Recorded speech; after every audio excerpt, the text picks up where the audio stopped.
je gomme beaucoup déjà de ce que Pierre voulait, et Pierre n'arrêtait pas de me demander d'en rajouter. Et on a eu un vrai conflit là-dessus, parce que bon, on partait vers autre chose, quoi. On partait vers l'histoire, ça devenait Marcel Rosier contre Pierre Durand, quoi. Donc c'était moins intéressant pour moi, en tout cas. Et bon, voilà, il en reste, mais avec ma volonté, en tout cas, de faire dire plusieurs fois dans le film, quand même, ce qu'on dit, que ça vient quand même de ce que pense Pierre Durand par rapport à Marcel Rosier. C'est pas un fait. C'est-à-dire que quand, par exemple, il dit « Mais tu penses comme Marcel Rosier que je suis un enfant pourri gâté », son père lui dit « Oui ». Et puis après, quand il y a l'histoire de l'accident, c'est évident que c'est pas Marcel Rosier qui a fait exprès de mettre des mauvaises distances.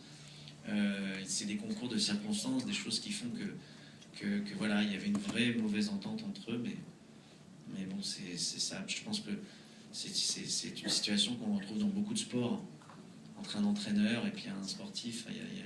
Ça se passe pas forcément toujours très très bien, quoi. Est-ce que le film il a été tourné à Fontainebleau? Oui, il y a eu beaucoup, il y a eu 8 décors qui ont été tournés ici. Il y a eu les championnats de France, il y a eu... Alors, il y a un petit jeu, il faut les reconnaître. Il y a une page Facebook, vous pouvez les voir si on a déjà reconnu les lieux.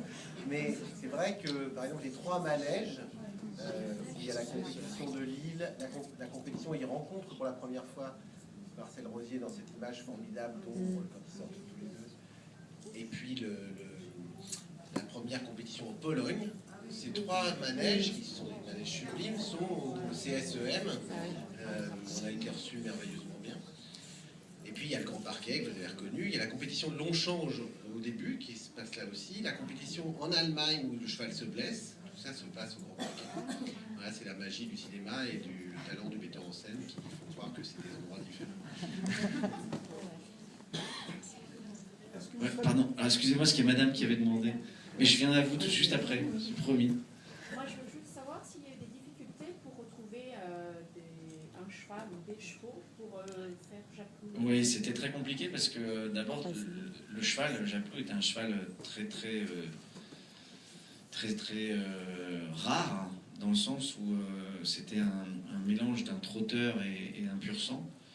Et donc c'était ce qu'on appelle un AQPS, et qui était un cheval pas du tout destiné à l'obstacle, et qui était très petit. Et c'est ce qui faisait aussi son côté très impressionnant, parce que quand il arrivait devant les barres, il était plus petit que des barres de 1m65, 1m70 comme on voit au JO. Il arrive, il est sous les barres, quoi. C'est très impressionnant. Et donc il fallait essayer de trouver un cheval de cette taille-là. Et alors Pierre Durand a trouvé un cheval qui était super pour ça, qui était très beau et qui ressemblait beaucoup à Japlou, mais qui avait 22 ans. Donc il a fallu qu'on fasse attention, l'appeler papy, en fait, son âge. Il a fallu qu'on le préserve, mais lui, il adorait sauter. À chaque fois que je sautais des barres, il tapait des coups de cul, il était super content.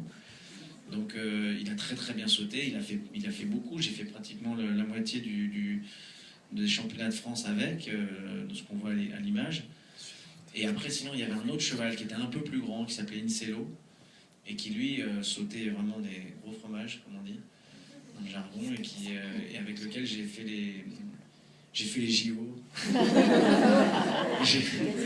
avec lequel j'ai fait Séoul, et qui lui sautait très bien.